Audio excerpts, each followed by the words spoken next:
Let's break up. I'm tired of this. I simply nodded. Fine. She clearly didn't expect me to agree that easily. Then, in the middle of the night, she came pounding on my door. She was begging me not to end things. I looked into her red, tear-filled eyes. Didn't you say you were tired of me? When the cold CEO, Liu Ruyan, told me she wanted to break up, I was actually repairing her. 5-figure luxury executive chair. That ridiculous chair had started squeaking lately. And apparently the noise was ruining her mood at the office. She stood in front of the floor-to-ceiling window, backlit like some untouchable CEO straight out of a drama. Wearing a suit that probably cost me half a year's salary, her voice was exactly the same as always. Completely flat and emotionless. We're done. I'm tired of this. I still had a screwdriver in my hand. I froze for a second. Then I nodded. No drama, no pleading, not a single extra word. She obviously hadn't expected that. She turned around and stared at me, like she was looking at a stranger. You really heard me? I said we're breaking up. I put the screwdriver back into my toolbox. Then I closed the lid. I heard you. You're tired of me. Her lips moved, but she hesitated. It looked like she wanted to say something, but nothing came out. In the end, she pointed toward the card on the table. Take it. Consider it compensation. I glanced at the black card sitting on the coffee table. It looked expensive as hell. There was probably a serious amount of cash behind it, enough to let a professional slacker like me live comfortably for years. But I didn't take it. I didn't need an explanation. I would move back into my own place. Tonight. I didn't own much. One suitcase was enough to carry everything I had. I'd lived in that luxury apartment for almost a year. But you'd barely know I had ever been there. My footprint was pathetic. A half-used tube of toothpaste in the bathroom. A little pot in the kitchen that I used specifically for instant noodles. And a game console tucked away in the corner of the living room. Everything else belonged to Liu Ruyan. She watched me pack the entire time, sitting stiffly on the sofa, tapping her fingers against her knee. She looked anything but happy. I zipped up my suitcase. Then I walked to the door. I paused. Then I turned back and said, I fixed the chair. Take care of it from now on. Don't shake it too hard. Otherwise, it'll start squeaking again. She suddenly shot to her feet. Shen Xingzhou, don't you have anything else to say to me? I looked at her. I hope you find someone better. Her expression somehow became even uglier. I opened the door and walked out. I never looked back. As the elevator carried me down, I touched my chest. Nothing. Maybe I had already seen this coming. Liu Ruyan and I had never really belonged to the same world. She was the boss of a massive company. I was just an IT employee at her company. A nobody, buried near the bottom of the ladder. We got together by pure accident. To put it bluntly, it had probably been nothing more than a whim for her. I just went along with it. Now she'd simply gotten tired of the game. So I went back to my tiny rental apartment. The first thing I did was turn on my computer. Then I ordered barbecue. Double portion. My phone stayed completely silent. No message from her. Not even a phone call. The next morning, I slept until the sun was already high. I didn't even bother writing a formal leave request. I just texted my department manager, I'm sick. I need a day off. Just one day. The manager replied almost instantly. Are you okay, Xiaoshen? Get plenty of rest. Your health comes first. Work can wait. The attitude was almost suspiciously nice. He probably knew something. I curled up on my bed and started scrolling through my phone. I refreshed my social feed. The first thing I saw was a post from Liu Ruyan's assistant. She was accompanying the boss on an inspection of a new project. The caption bragged that the boss was radiating a 3-meter-8 aura today. Translation: nobody better get close. The photo showed Liu Ruyan from behind. She was still wearing the same suit dress from yesterday. Her heels clicked across the floor like a warning siren. I swiped past it. Then I went right back to watching my gaming videos. That night, I was running a dungeon with my teammates. We were completely locked in. Then my doorbell rang. I assumed my barbecue had finally arrived, so I walked over with a cigarette hanging from my lips. But standing outside my door was Liu Ruyan. She had changed clothes, but definitely not into anything casual. She looked like she'd come straight from some high-end banquet. That dress was practically weaponized, but her face told a different story. She looked unusually pale. I leaned against the doorframe.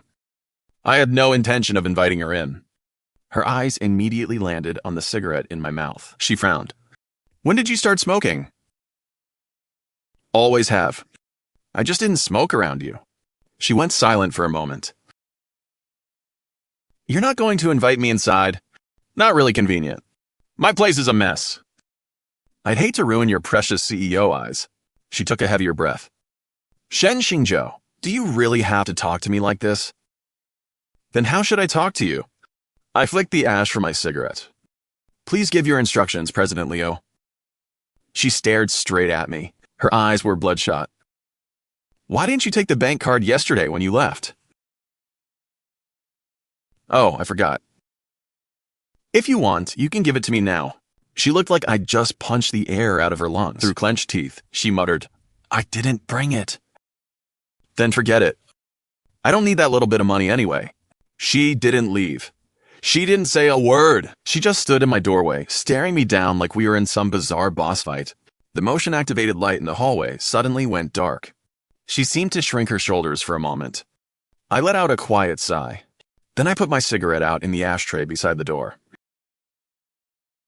I stepped aside. "Come in." Standing in the doorway is getting ridiculous. She immediately walked inside. Her footsteps were almost hurried. My apartment was barely 60 square meters. It couldn't even begin to compare with her luxury penthouse. She stood right in the middle of my living room, looking completely out of place. A blanket was thrown carelessly across the sofa. Empty instant noodle containers and half-finished cans of cola were scattered across the coffee table. The game I had been playing was still flashing across the TV screen. I pointed toward the sofa.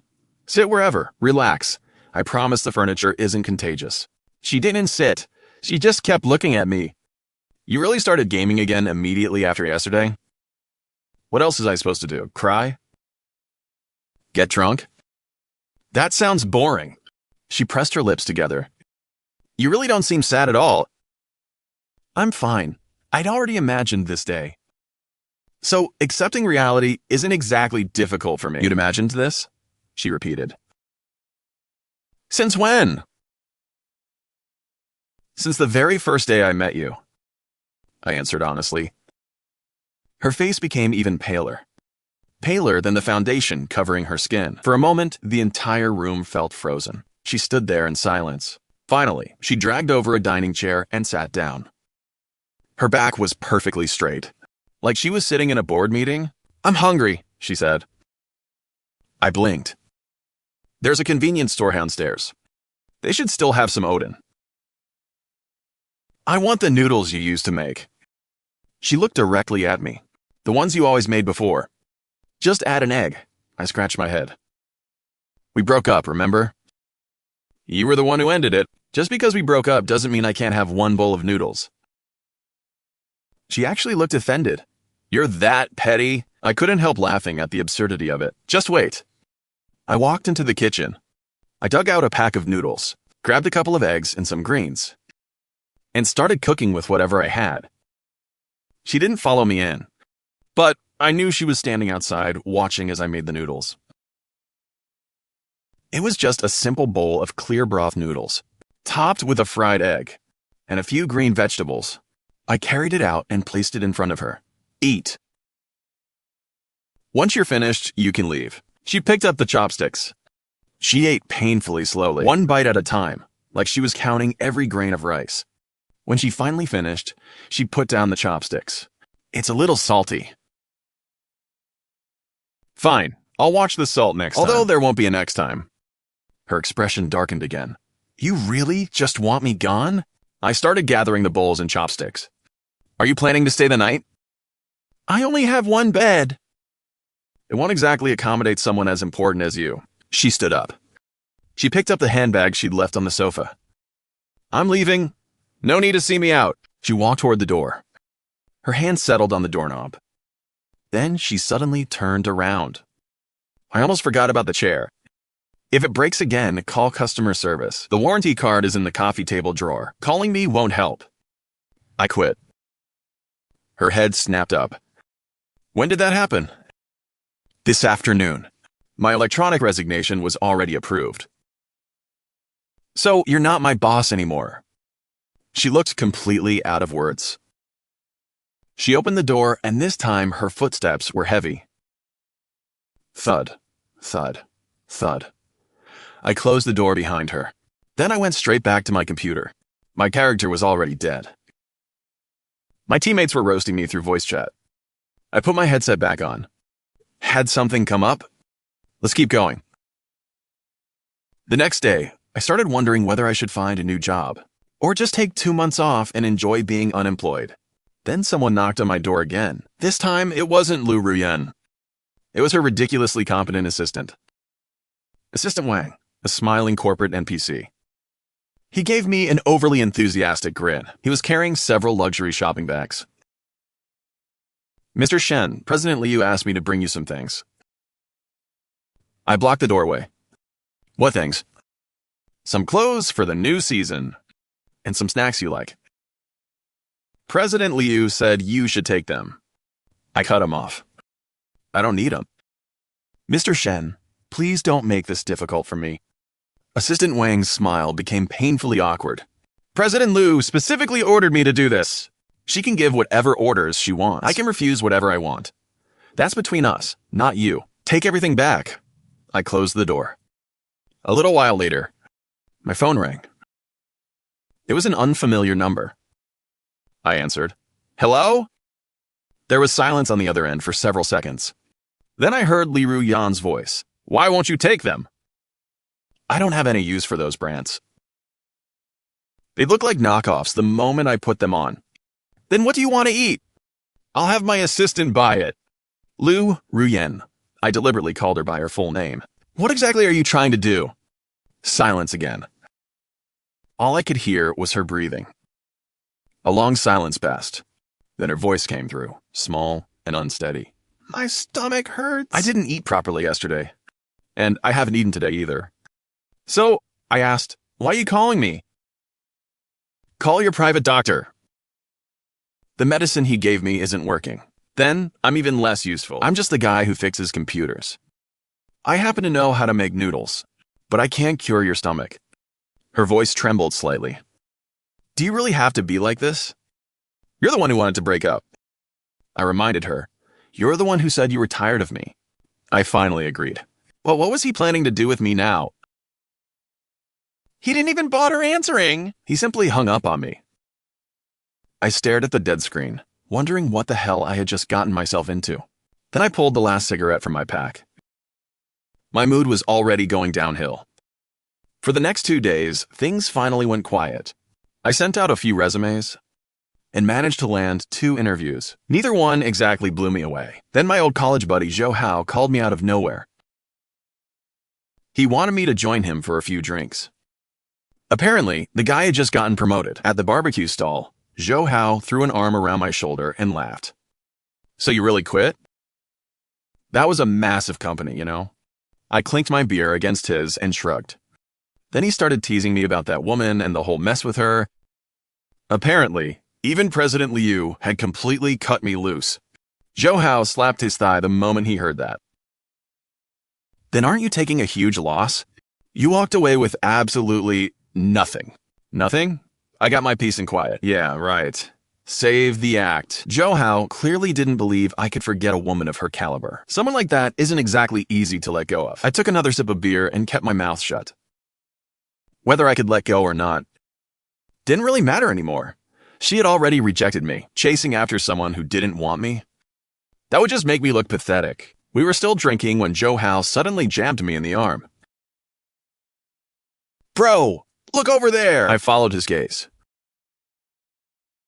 Under the greasy lights of the barbecue stall, President Liu was standing beside a black sedan,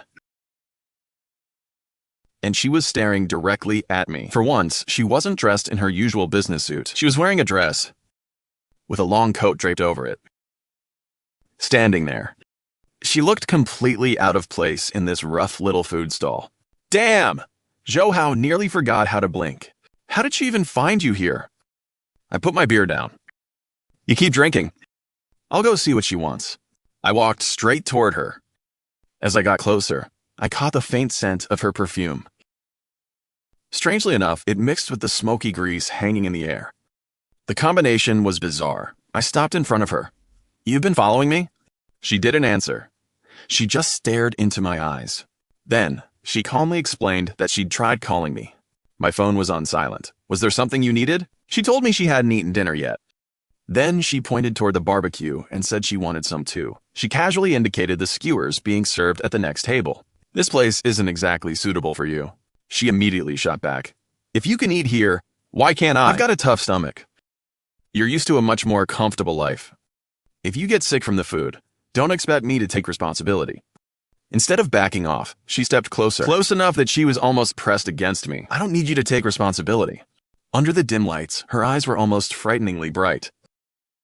She looked straight at me and gave me a simple choice. Are you buying me barbecue or not? In the end, I gave in. I dragged over a plastic stool for her. Then I wiped it down again and again with tissues. She carefully lowered herself onto it. The hem of her expensive coat nearly touched the dirty ground. Seeing the situation, Zhou Hao wisely disappeared. I handed her the menu. Pick whatever you want, just don't order half the stall. We don't need to waste food. She stared at the greasy, plastic-covered menu like it was some alien artifact. She genuinely had no idea where to begin. I'd already guessed it. She had probably never eaten somewhere like this. I asked, "You've never been here before?" She hesitated. I took the menu back. Fine, I'll order for you. I told the owner to prepare a few standard skewers and keep the spice level low. While we waited, neither of us said a word. She kept watching the group of college students at the next table, loudly playing drinking games. There was genuine curiosity in her eyes. Then, she suddenly asked me, "Did you used to come to places like this often, when you didn't have much money?" I nodded. Yeah, it's actually pretty decent. Cheap, filling, and honestly, what's so bad about being here with me? I glanced at her. Why are you suddenly asking me that? She quietly answered, I just wanted to know. Before I could press her any further, the food arrived. I picked up a skewer of grilled bun slices and handed it to her. I shrugged. It's not bad. Everyone has their own way of living. She took the grilled bun slice from me. She took a tiny bite. Then her brows immediately furrowed. It's so hard, I had to hold back a laugh. Of course it was. I grabbed a skewer of meat instead. Try this one. She accepted the skewer. She hesitated for a second. Then she took a bite, and instantly the spice hit her like a truck. She started gasping, her eyes watering as if she were about to cry. She pointed desperately at her throat, silently begging for water. I immediately shoved an ice-cold beer into her hands. She downed a huge gulp. A few seconds later, she finally recovered. Her lips were bright red, and her eyes were still shimmering with tears. Why is this so spicy? She complained under her breath. I scratched my head. I forgot to ask for less spice. You can't handle spicy food? She suddenly fell silent. Then she lowered her voice and looked at me. You even remember that I can't eat spicy food. And yet you still refuse to take me back. My hand froze halfway to my mouth, the skewer hanging in midair. That's different. How is it different? Remembering that you can't eat spicy food is just a habit. Getting back together is an entirely different matter. She slowly put down her beer bottle. I regret it. A gust of wind swept through, messing up her hair. That day in Jilin, when I said we should break up, I didn't mean it. Her voice was barely above a whisper. I never thought you'd actually agree. I put down my skewer. Then I wiped my hands clean. You're not the kind of person who says things like that without meaning them. She suddenly became emotional. I was having a terrible day. The project had gone completely sideways. I was already stressed out. And you kept fixing that stupid broken chair instead of paying attention to me. You didn't even look at me. So you decided to break up with me? I gave a bitter laugh. And that's exactly the problem between us. What problem? When you're in a bad mood, you think you can use breaking up as a way to vent? Because you know that even if I refuse, I can't really do anything to you.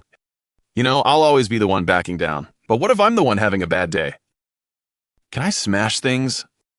Can I take my anger out on you?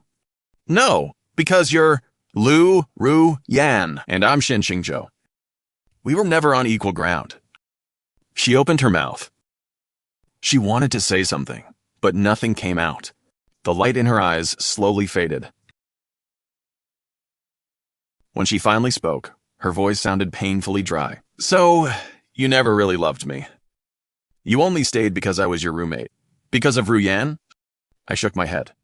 No, I did love you. I loved you. E was completely sincere. But what does that change now? Do you actually love me? Or have you simply gotten used to having me take care of you? She went silent. Maybe she didn't even know the answer herself. I stood up and went to pay the bill. When I came back, she was still sitting there. She was staring at the half-eaten plate of barbecue. She hadn't moved an inch. Come on, I'll walk you to the car. She slowly got to her feet, then followed me toward the car. The driver stepped out and opened the door for her. But just before getting in, she suddenly turned back to me. What if I changed? The night wind lifted her long hair. Under the streetlights, tiny reflections shimmered in her eyes. Don't change. If you changed, you wouldn't be yourself anymore. Her eyes instantly turned red. You're such an asshole. I nodded. Right back at you. She got into the car and left. I stood by the roadside and lit another cigarette. A moment later, Zhou somehow appeared beside me again. He looked toward the departing car, then noticed my red eyes. Bro, did you make her cry? I looked at him. Do I really look like that kind of guy? Zhou gave me a very serious nod. Absolutely. I immediately kicked him in the leg. I'm serious. Zhou leaned closer, clearly dying to know the answer. Seriously, what were you thinking? A rich woman of that level, she lowered herself enough to come looking for you, and you still don't feel anything? I used to, but now I don't dare anymore. Why? Afraid you'll lose a few years off your life? Zhou burst out laughing. Keep telling yourself that, tough guy. I didn't answer. It wasn't an act of stubbornness. It was the truth. Being with Liu Ruyan had simply become exhausting. I always had to keep my guard up, constantly guessing what she was thinking, and bending myself around her preferences. The truth was, I had always been a laid-back guy. All I wanted was a quiet, easy life. Instead, being with her meant pretending to be some polished elite. And honestly, it was miserable. My life now was much better. I could finally be myself again. A few more peaceful days passed without any drama. I eventually found myself a new job. It was a small company with mediocre pay, but the workload was light. 9 to 6. Then straight home to play games. On weekends, I slept until my body decided it was time to wake up. Every now and then, Liu Ruyan crossed my mind. But that was all. Just a passing thought. At least, that was how things were. Until one particular night. I had just finished showering when someone started hammering my doorbell like a maniac. I headed over to see who was outside. And standing beyond the door was Liu Ruyan. She looked like she'd had way too much to drink. She could barely stand. She was leaning against the doorframe, her eyes red enough to make her look like a crying rabbit. Shen Xingzhou! Her voice was trembling, almost breaking into tears. My stomach hurts. The smell of alcohol hit me immediately. You've been drinking? It was a business dinner. She grabbed my arm. I had way too much. I sighed and helped her inside. Her entire body practically collapsed against me. Her soft hair brushed against my neck. The sensation tickled, but I ignored it and carefully helped her onto the sofa. Then I poured her a glass of warm water. She took the glass, but her hands were shaking badly. Half the water nearly spilled onto the floor. Careful! I took the glass back and helped her drink. After 2 sips, she weakly pushed it away. Feeling sick? That's what you get. If you can't handle alcohol, why drink that much? She looked at me with an almost childish expression. No one was there to stop them from making me drink. I tried to find a new assistant, but I didn't have one. She shook her head. I've fired all of them. I stared at her. How many people did you fire? She held up 3 fingers. None of them were as good as you. I looked at her drunken face. At this point, I knew arguing with her was completely pointless. Just lie down for a while. I'll make you some honey water. I had barely started to stand when she suddenly grabbed my hand. Don't go. Her hand was ice cold and trembling slightly. Shen Xingzhou. She tilted her head back and looked at me. Her eyes were wet with tears.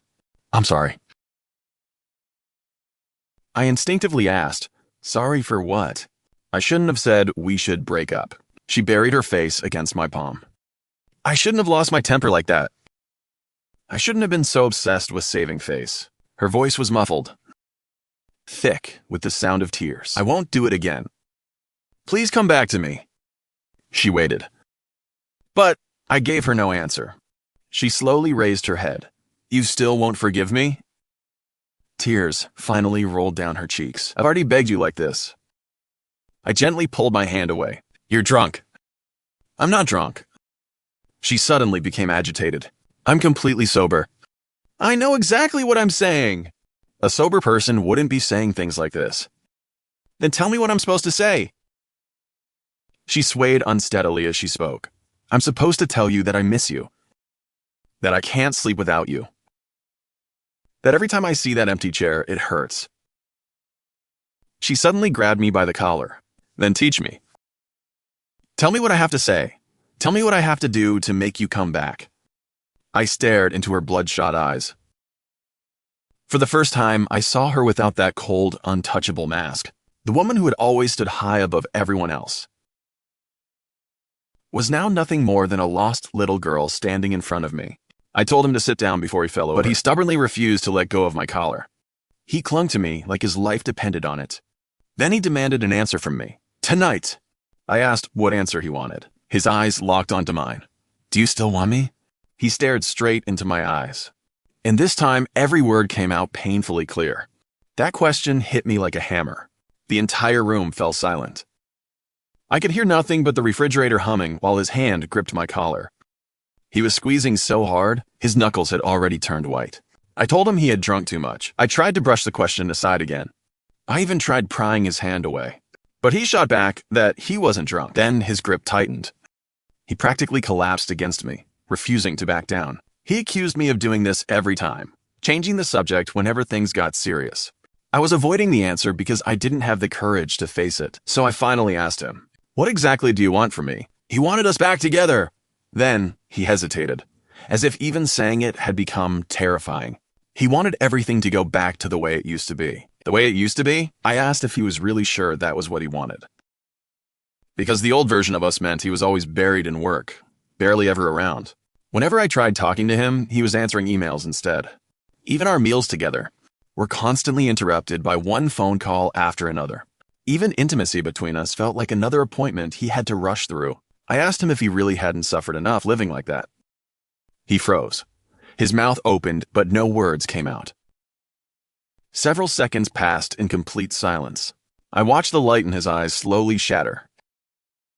When he finally spoke, his voice was trembling. So, you really don't want me anymore? He released my collar. Then he stumbled backward. For a second, he nearly lost his balance. I instinctively reached out to steady him, but he slapped my hand away. Don't. You don't need to worry about me.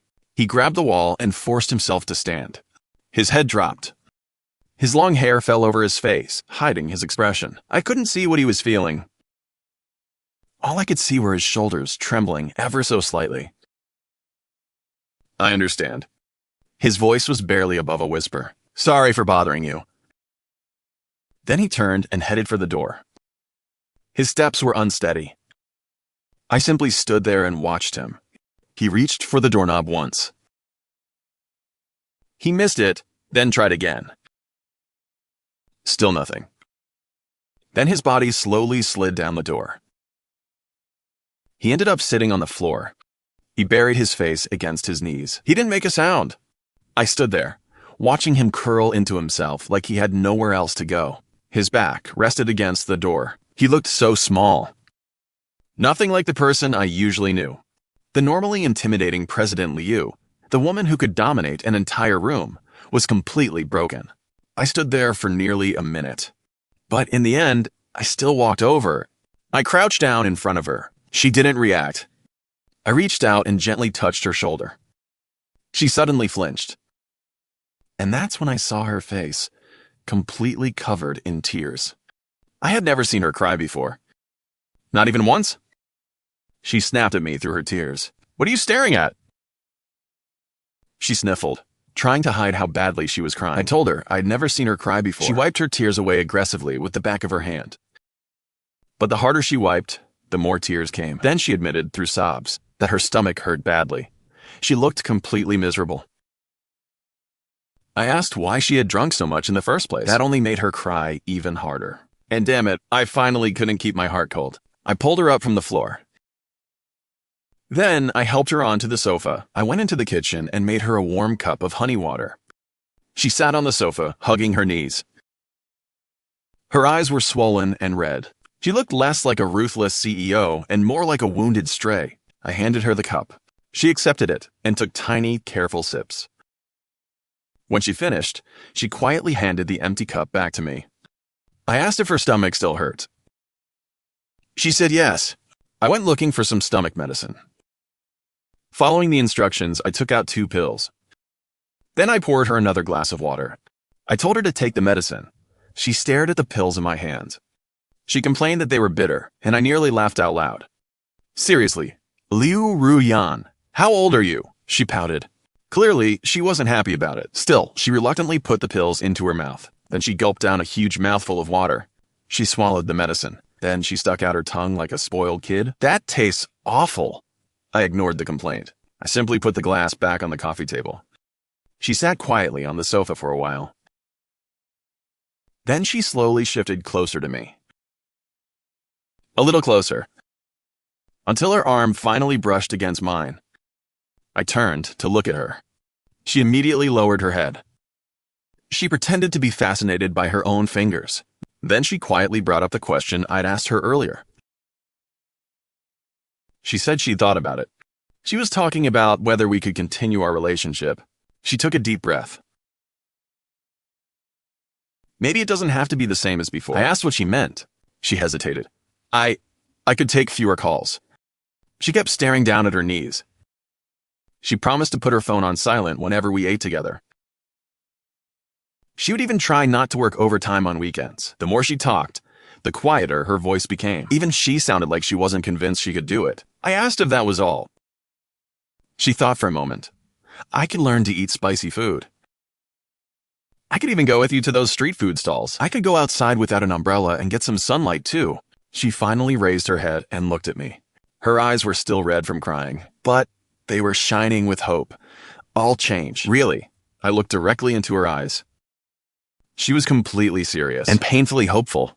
She looked like a kid waiting for a teacher to give her a gold star. But I looked away. There's no need. The hope in her eyes disappeared instantly. "Why?" Her voice trembled. "Because you can't change. And honestly, you don't need to." She stared at me in disbelief. "How do you know I can't?" "Because I have known you for a year. I know exactly what kind of person you are. You're a workaholic. You're controlling. And you're obsessed with saving face. Those aren't flaws you can simply switch off. They're part of you. Trying to change all that just for me would only make you miserable. And watching you force yourself would make me uncomfortable too." She just stared at me, completely stunned. Then she finally understood. "So, you really think a leopard can't change its spots?" "Pretty much." She swallowed hard. "Then what did you ever like about me?" I actually thought about it seriously. "You're beautiful. You're rich. You're smart. And you have long legs." Her expression went completely blank. "That's it? What else did you expect me to say? Some dramatic speech about soulmates and cosmic connection?" She fell silent again. She lowered her head, nervously twisting her fingers together. Then, out of nowhere, She looked up. Kiss me. I blinked. What? She repeated herself. Kiss me, and I'll forgive you. Forgive me for what? For saying I'm controlling. I stared at her. That's cheating. She didn't even deny it. She raised her chin defiantly. Call it whatever you want. Are you kissing me or not? No, why would I? Because we're broken up. It wouldn't be appropriate. She immediately fired back. Then why did you take care of me when I was crying? Humanitarian concern. She narrowed her eyes. Then show me some humanitarian concern right now. She closed her eyes. Then she pointed directly at her lips, making her intentions painfully obvious. I watched her eyelashes tremble slightly. Her lips were pressed tightly together from sheer nervousness. I couldn't help teasing her. What a gentleman you are, she corrected me. Hopeless. Completely hopeless. Yet she kept her eyes closed. Then she gave me 3 seconds. If you don't kiss me, I'm leaving. 1, I still didn't move. 2, still nothing. She opened her eyes. There was disappointment in them. But even more than disappointment, there was stubborn determination. 3, this time, her footsteps were perfectly steady. She opened the door herself. Before leaving, she turned and looked at me one last time. You'll regret this. Maybe. I met her gaze, and she stared at me deeply. Then she turned around and walked away. The door quietly clicked shut behind her. I remained sitting on the sofa, completely motionless. Her perfume still lingered in the air, leaving me alone with a silence that somehow felt louder than any argument. And there was still a faint trace of alcohol in the air. The next morning, I was jolted awake by my phone ringing. I reached for it and checked the screen. It was Zhou Hao, one of my old friends. Bro, something huge just happened. I rubbed my eyes and sat up. What happened? Did you check the company group chat? I haven't. I just woke up. I'll send you screenshots. A few seconds later, several screenshots popped up on my phone. They were from the main group of my former company. The latest message had been posted by Liu Ruyan, directly tagging everyone. It was addressed to the entire staff. Starting today, I will be taking 1 month of leave. During this period, Vice President Li will oversee the company's affairs. Urgent matters should be sent by email. Please do not contact me about anything non-urgent. The group immediately filled with replies saying they'd received the notice. Mixed in were plenty of confused reactions and questioning emojis. I stared at that message for a long time. See it? Zhou Hao was practically shouting through the phone. President Liu is taking an entire month off, ever since she took over the company. She's never taken a vacation this long. Yeah, I saw it. You think something happened to her? Maybe she's sick or something. I don't know, how are you so damn calm about this? Zhou Hao suddenly sounded suspicious. Wait, this wouldn't have anything to do with you, would it? Maybe. She came to see me last night. There was a 3-second silence on the other end. Then, Zhou Hao exploded with a thunderous, "Holy crap!" He immediately started interrogating me for every detail. I gave him a simplified version of what happened last night. I conveniently skipped the part where she broke down crying. Zhou Hao went quiet for a while, trying to process everything. Wait, she's actually changing for you? Maybe. Or maybe it was just an impulse. But what if it's real? That possibility instantly got Zhou Hao excited. A rich beauty, actually, stepping away from her empire for you? How romantic is that? Romantic? Look at her position. She doesn't just take a month off for no reason. The company could be thrown into chaos without her. So what are you going to do? Wait for her for a month? No, I'll keep living my life. Whatever happens, happens. Old Shen, your heart has to be made of stone. Zhou Hao sighed dramatically. Someone that gorgeous has gone this far for you. And you're still not moved? I was moved. But being moved isn't enough. Then what is? Maybe time. I ended the call. Then I got up, washed my face, and started getting ready. When I looked into the mirror, the dark circles under my eyes were obvious. I couldn't stop thinking about her standing there with her eyes closed, waiting for me. And especially those words, "Kiss me and I'll forgive you." It was ridiculous and somehow a little adorable. I shook my head. I forced those images out of my mind. Then I headed to work. My new company wasn't far from home. It was only 3 subway stops away. The job itself was simple. I mainly handled the company's network and computer systems. Most of my coworkers were young, easygoing people. The workload was surprisingly relaxed. At lunchtime, I casually opened my social feed. And there it was, a new post from Liu Ruyan. It was just a photo of the sky. Bright blue, without a single cloud. The caption simply said, Day 1, followed by the location of a seaside city. I opened the photo and looked closer. Sure enough, it was the same vacation spot she often visited. The post was already flooded with likes and comments. President Liu, enjoy your vacation. Get some proper rest. That sky is beautiful. Days slowly passed. I gradually settled into my new job. After work, I played games. On weekends, I slept in. Every now and then, I came across another post from Liu Ruyan. Sometimes it was the sea. Sometimes it was a mountain. Sometimes it was simply the cover of a book. Her captions were always short. Quiet, understated, almost exactly like her. She never wasted words. I never liked the posts. I never left a comment either. But Johao kept sending me messages, as if he was determined to drag me back into the drama. My friend kept giving me updates about the ice-cold CEO, saying she had gone hiking that day. The next day, apparently, she was by the sea, and after that, she was suddenly reading philosophy books like some mysterious final boss. I finally asked him why he was keeping such a close eye on her. I jokingly told him, why not just go after her? He immediately backed down. Nope, forget it.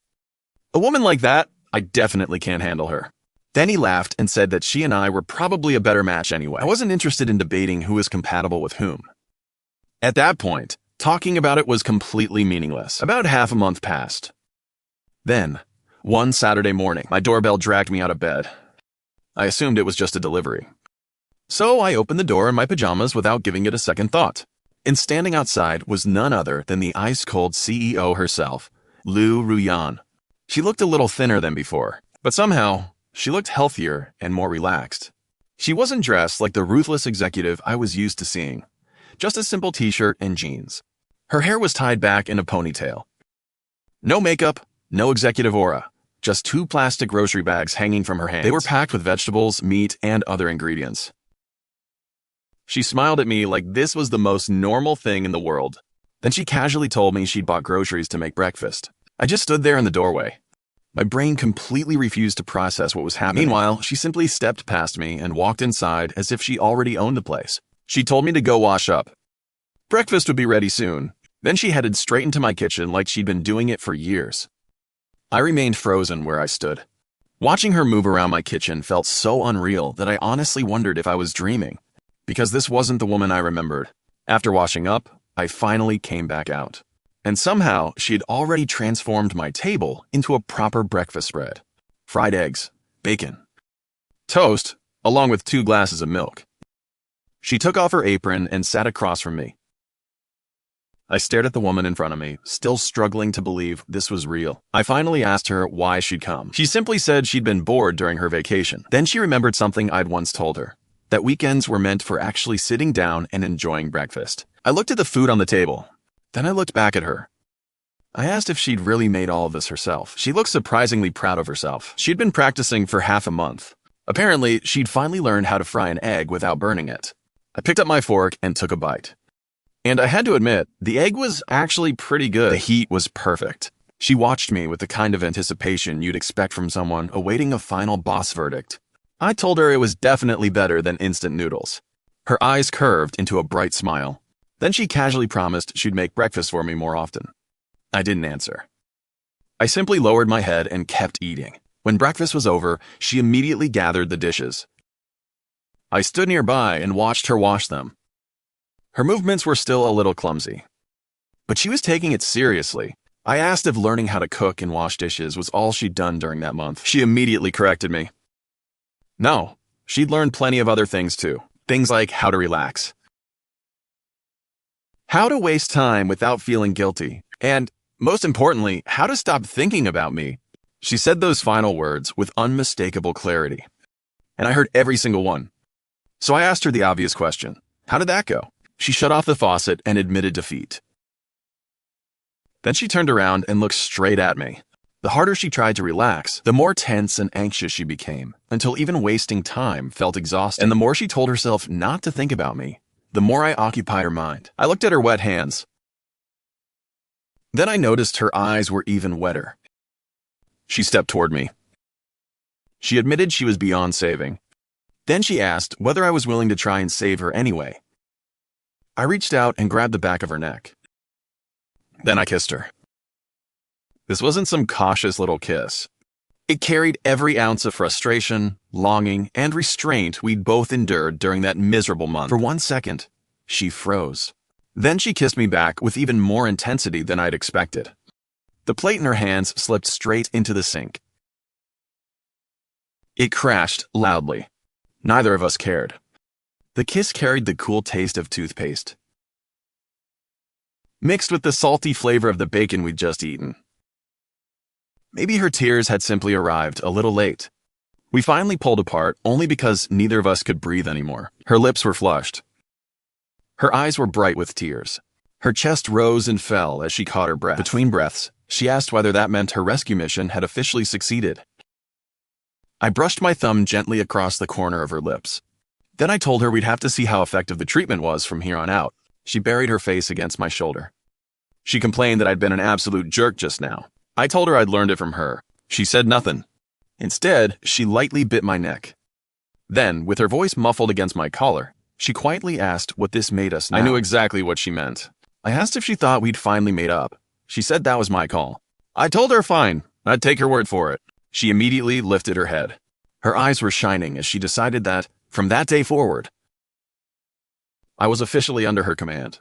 I agreed, then fired back that if I belonged to her, she belonged in my bed. Her face instantly turned red as she called me a shameless flirt. I raised an eyebrow and reminded her who had started this whole thing. After all, she had demanded a kiss before she would forgive me. She immediately insisted that it was different. But when I pressed her for an explanation, she had absolutely nothing. So she gave up, buried herself against my shoulder again, and stubbornly repeated that it was different.